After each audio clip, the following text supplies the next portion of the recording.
Gautam neuro care brain stroke migraine fits brain and spine surgeries కి best neuro surgeon. TRS ను BRS గా మార్చడమే ముప్పయిందా? Party పేరులో తెలంగాణ పదం లేకపోవడంతో ప్రజల్లో సింపతి తగ్గిపోయిందా? బీఆర్ఎస్ పేరును మళ్ళీ టీఆర్ఎస్ గా మారిస్తే పార్లమెంటు ఎన్నికల్లోనైనా పార్టీకి కలిసి వస్తుందా? బీఆర్ఎస్ కార్యకర్తల్లో ఈ చర్చ బలంగా సాగుతున్నట్టు తెలుస్తోంది.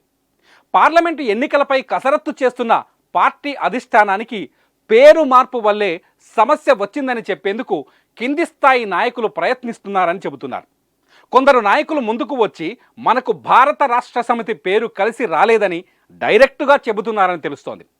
తెలంగాణ రాష్ట్ర సమితి అనే పేరులో తెలంగాణ పదం ఉందని, ఈ పదం పైన జనం కూడా సెంటిమెంటును పెంచుకున్నారని కొందరు నాయకులు అధిష్టానం దృష్టికి తీసుకెళ్లినట్టు తెలుస్తోంది. నిజానికి భారత రాష్ట్ర సమితిగా పార్టీ పేరును మార్చిన కేసీఆర్ అన్ని రాష్ట్రాల్లో పార్టీని విస్తరించాలని ప్లాన్ చేశారు. కేసీఆర్ కాబోయే సీఎం కాదు, కాబోయే పీఎం అని పార్టీ కార్యకర్తలు కూడా నినాదాలు చేశారు.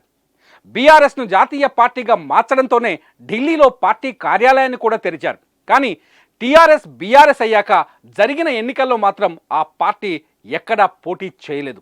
కర్ణాటకలో జేడీఎస్తో పొత్తు ఉంటుందని ఖమ్మంలో జరిగిన బీఆర్ఎస్ ఆవిర్భావ సభలో కేసీఆర్ ప్రకటించిన ఎన్నికల నాటికి ఆ పొత్తు చిత్తైపోయింది. బీఆర్ఎస్ సైలెంట్ అయిపోయింది. మహారాష్ట్ర స్థానిక సంస్థల ఎన్నికల్లో పోటీ చేయాలని రెడీ అయినప్పటికీ వెనక్కి తగ్గారు. దీంతో పార్టీకి నేషనల్ కలర్ వచ్చిన పెర్ఫార్మెన్స్ మాత్రం తెలంగాణకే పరిమితమైంది. చివరికి తెలంగాణ అసెంబ్లీ ఎన్నికల్లో కూడా ఓటమిని చవిచూడాల్సి వచ్చింది. సరిగ్గా ఈ కారణాలను ఇప్పుడు కొందరు నాయకులు పార్టీ అధిష్టానం దృష్టికి తీసుకెళ్తున్నట్టు తెలుస్తోంది. టీఆర్ఎస్గా ఉన్నప్పుడు తెలంగాణలో పార్టీకి తిరుగులేదని రుజువైందని, బీఆర్ఎస్గా మారిన తర్వాత సమస్యలు వచ్చాయని పార్టీలో కొందరు కార్యకర్తలు మాట్లాడుకుంటున్నట్టు తెలుస్తోంది. పార్టీ పేరు మార్చాక జరిగిన తొలి ఎన్నికల్లో అధికారం కోల్పోవడాన్ని కొందరు నాయకులు భరించలేకపోతున్నారు. మనకు ఈ బీఆర్ఎస్ పేరు కలిసి రావడం లేదు, మళ్ళీ పార్టీ పేరును టీఆర్ఎస్గా మార్చుకుందామని కూడా మాట్లాడుతున్నట్టు తెలుస్తోంది. అయితే పార్టీ ఓటమి పైన విశ్లేషణలు చేస్తున్న అధిష్టానం ఎమ్మెల్యేల కోటరీలు ఒక కారణమని చర్చిస్తున్నాయి. ప్రభుత్వ పథకాలను కేవలం తమ కార్యకర్తలు అనుచరులకు ఇప్పించుకోవటం, ఎమ్మెల్యేలు ప్రజలను కలవకుండా చేయటం, కలిసినా వారి సమస్యలను పట్టించుకోకపోవడంతో ప్రజల్లో వ్యతిరేకత వచ్చిందనే భావనలో ఉన్నారు. అయితే ఎమ్మెల్యేల కోటరీలు మాత్రమే కాదు, పార్టీ పేరు మార్పును కూడా ఒక కారణంగా భావించాలని కొందరు నాయకులు చెబుతున్నట్టు తెలుస్తోంది. పార్లమెంటు ఎన్నికలతో పాటు భవిష్యత్తులో అనేక ఎన్నికలను ఎదుర్కోవాల్సి ఉంది. అంతేకాదు ప్రజల్లో వచ్చిన వ్యతిరేకతను తమకు అనుకూలంగా మార్చుకోవాలి.